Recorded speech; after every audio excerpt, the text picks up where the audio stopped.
Hi guys! Welcome back to my channel. So in this video ay magre-review ulit tayo ng isang lending application. And ang lending application na ito guys ay nagpapautang up to 300,000 pesos. Wow! So napakali guys. So before we go on guys, sa mga hindi pa nag-subscribe, mag-subscribe and hit ang bell button para ma-update kayo sa upcoming videos and tutorials.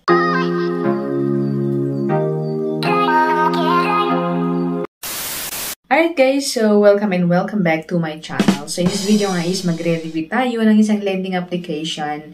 And ang lending application na ito ay si Cash ni Juan Safe Online Loans and powered by Snapcash Lending Incorporated and with the 4.6 stars and 2K reviews. Alright?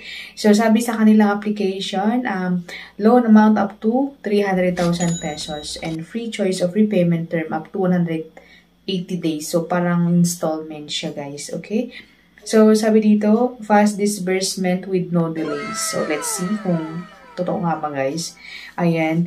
So, get easy loans instantly, sabi na sa kanilang application. And, sabi din dito na 30,000 pesos. So, loan up to 30,000 pesos. Siguro sa mga newbies or sa mga new na maglo-loan sa kanila is up to 30,000 pesos. Pero pag mga old na borrower guys is up to 300,000 pesos. Siguro yun guys. Parang analyzation ko lang ganyan. Okay? So, ayon sa kanilang application guys is loan money or money will be in your card in 15 minutes. Wow. Ayan. Okay, so download natin guys si Cash ni Juan and pag na-download natin guys ay syempre mga permission, ayan, approve natin mga permission, mga policy, basahin natin and ayan guys, mapapakita na ang dashboard ni Cash ni Juan, ayan. So 30,000 pesos, ayan, up to 30,000 pesos. So tap natin yung apply but before that, sabi din dito na 3 process na mag-loan sa kanila. Fill up your information or fill in your information, confirm and sign agreement, and receive the money. So, ganun lang daw kadali mag-loan sa kanila. Ayan. So, tap natin ng apply now. Ayan. Sabi dito na 30,000 yung maximum loan and payable in 210 days. Ayan.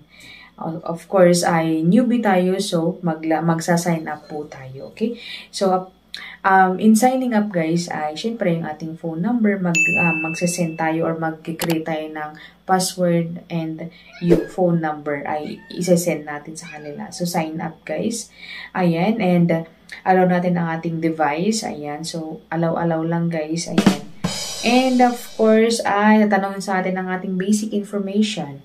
And sa basic information ay includes usage of loan, ayan, email, Facebook, yung link daw ng Facebook natin, ayan, and industry category, religion, marital status, ayan, and meron din dito yung mga backup phone number pero optional guys, ayan. And then next thing is yung number of children, kung may children ka, educational background, ayan, and residence information, emergency contacts.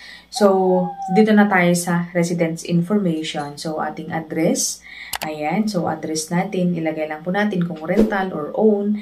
And then, after which, in ating emergency contacts. So, nangangailangan sila ng 5 na contact person or contact reference sa lending application na ito, guys. Ayan. And after which is, upload na natin ang ating ID and, syempre, picture, ganyan. So, dito naman is, sa baba niya ilalagay ang first name, last name. Kung ano po ang andun sa ating card na i-upload natin is, yun din ang ilalagay natin dito para parehas lang siya. Ito naman guys, yung mga ID na kailangan. So, UMID ID, SSS, TIN ID, passport, driver's license, voter's ID, ayan, GSIS, and yung PhilHealth or yung Philippine ID natin. Ayan.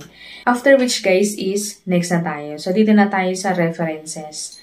So, optional naman siya guys. So, hindi na tayo mag-bother na mag-send. But then, sa mga optional guys is ang ating job information, ayan, business information, repayment voucher of other platforms, kanyan.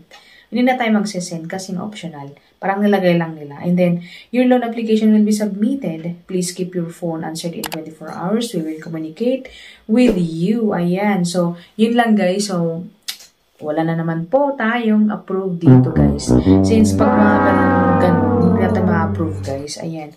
So, we will wait for how many minutes pero wala pa rin. Sabi din sa kanilang application is mabilis lang pag-approve. But then, in my experience guys is medyo matagal. So, hindi ko lang alam sa mga iba dyan guys. So, comment down below kung na-try niyo na si Cash ni Juan. So, that's it my video and I hope na nakatulong to sa mga magbabalak na mag-apply or mag-try kay Cash ni Juan. So, ayun na guys. So, thank you for watching and see you on my next one.